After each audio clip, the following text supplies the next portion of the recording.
Thank you, Mr. Deputy President. I move item number 1477 standing in my name. And I want to start by thanking the ADHD Foundation and also the Australasian ADHD Professionals Association for their work, as we acknowledge that the month of October is ADHD Awareness Month. And of course, ADHD stands for Attention Deficit Hyperactivity Disorder. It's important to shed light on this condition, which is often misunderstood or mischaracterised, yet is profoundly impactful to those living with the condition, either diagnosed or undiagnosed, and to those around them, both personally and professionally. For decades, ADHD has been shrouded in old misconceptions and strong stigma, leaving countless of individuals, both children and adults, struggling in silence without the assistance and understanding that is needed. When people think of ADHD, more often than not, the first thing that they think about is the young child, the little boy in a classroom that can't sit still, is always fidgeting and is constantly in trouble. It's about time that that stereotype is left behind, and that's why ADHD Awareness Month is so important. It is a disability and it is classified as one legally. It is a neurodevelopmental disorder, and people may be quick to think that that means that the brain as a whole is later to develop, or to be more specific, it's been hypothesised that it could be a delayed development of the frontal lobe. But as more and more research is done into the complexities of the human brain, it appears to be much more complex than those theories put forward. My understanding, and I'm no means an expert, is that having ADHD means that you have a difference to others in the dopamine pathways within your brain, leading to effectively a dopamine deficit. One theory is that those with ADHD actually have a higher concentration of dopamine transporters, which leads to the brain actually using up the available dopamine far quicker than those who are neurotypical. That's another theory. So this can present commonly as dopamine searching behaviour.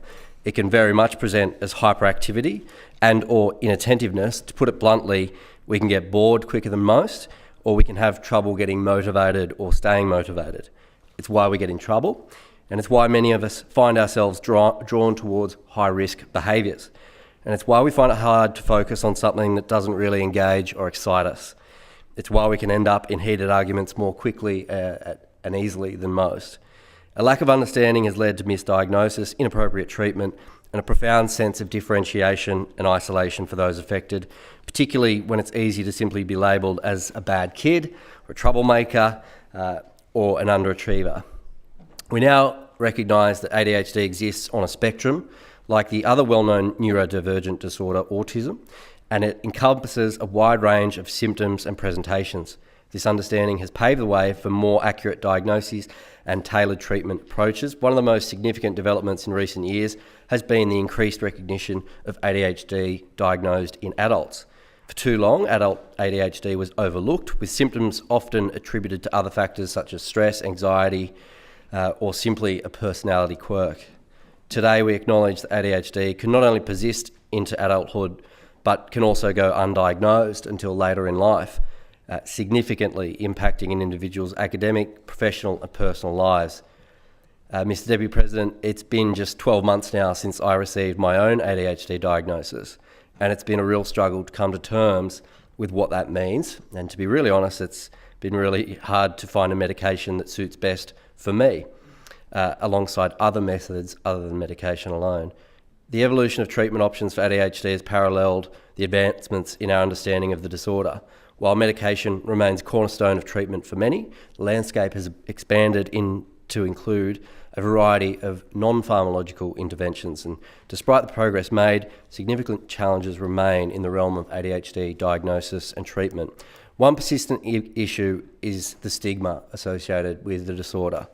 Many individuals continue to internalise negative stereotypes, fearing judgment and discrimination, and I have been guilty of that myself over the past year and wrestled with what this diagnosis actually means for me.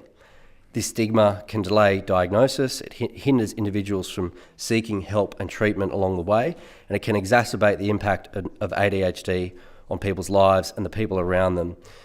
On the off chance that anyone listening or reading this in Hansard later on is going through a similar experience, my advice is not to hold back.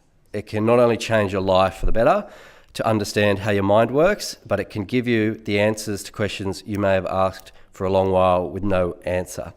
Mr. Deputy President, I seek leave for another 45 seconds, if that's okay. Granted. Thank you very much. Importantly, knowing more about the condition can help you understand the positives, like exceptional creativity. Knowing more about the condition will lead you down a path to recognising that you may well have an edge in problem solving or lateral thinking, and particularly the ability to hyper-focus on particular subjects that are of interest to you when you find your niche. It's become my view that for those of us like me who are happy to speak up about our experience, it will not only help others living with the disorder, but to also help neurotypical people understand what it can be like for us to navigate some situations or even just a bad day and what we need to help get through that day. With more support from those around us in our workplaces and in our homes, we can move towards a time when dealing with this handicap can be overcome just like other disabilities that are dealt with together and easily through greater understanding and support. Thank you. The member in reply.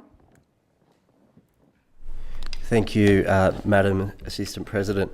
I want to thank the Minister for Mental Health, the Honourable Rose Jackson, for her myth-busting contribution, Abigail Boyd for welcoming me to the Neurodivergent Club here in the Parliament, Wes Feng, my ADHD brother, in this place at least.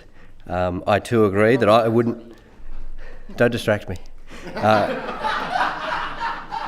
I too agree I wouldn't be here if I wasn't able to hyper-focus in on the subjects that I know and love.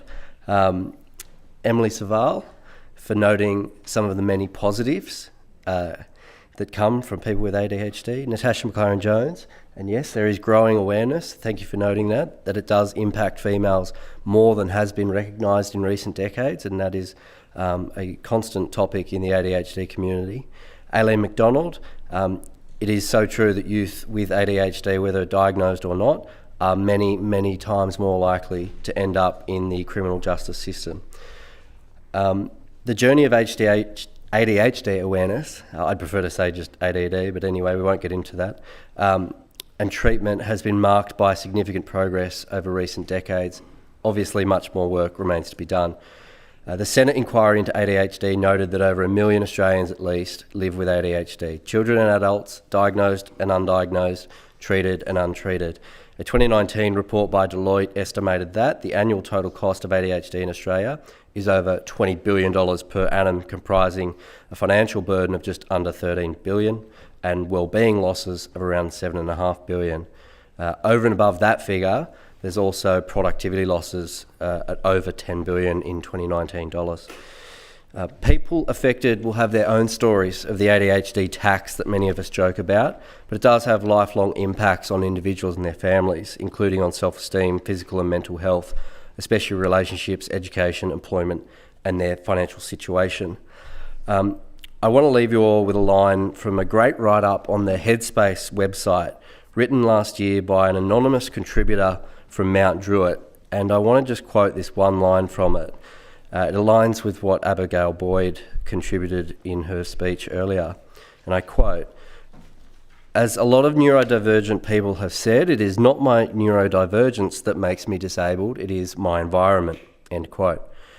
Let us continue to advocate for understanding, support and acceptance for those living with ADHD. Together we can create a world where ADHD is no longer a barrier to success, but a catalyst for innovation, creativity and resilience. And with the short amount of time I have left, I have a small ask for the Mental Health Minister, and that is, could we get the New South Wales Health website to include the Australian national guidelines which were published over 2 years, because currently the New South Wales Health website has a link to the Canadian guidelines and the UK guidelines, but not our own. So there is a bit more work to be done. Thank you.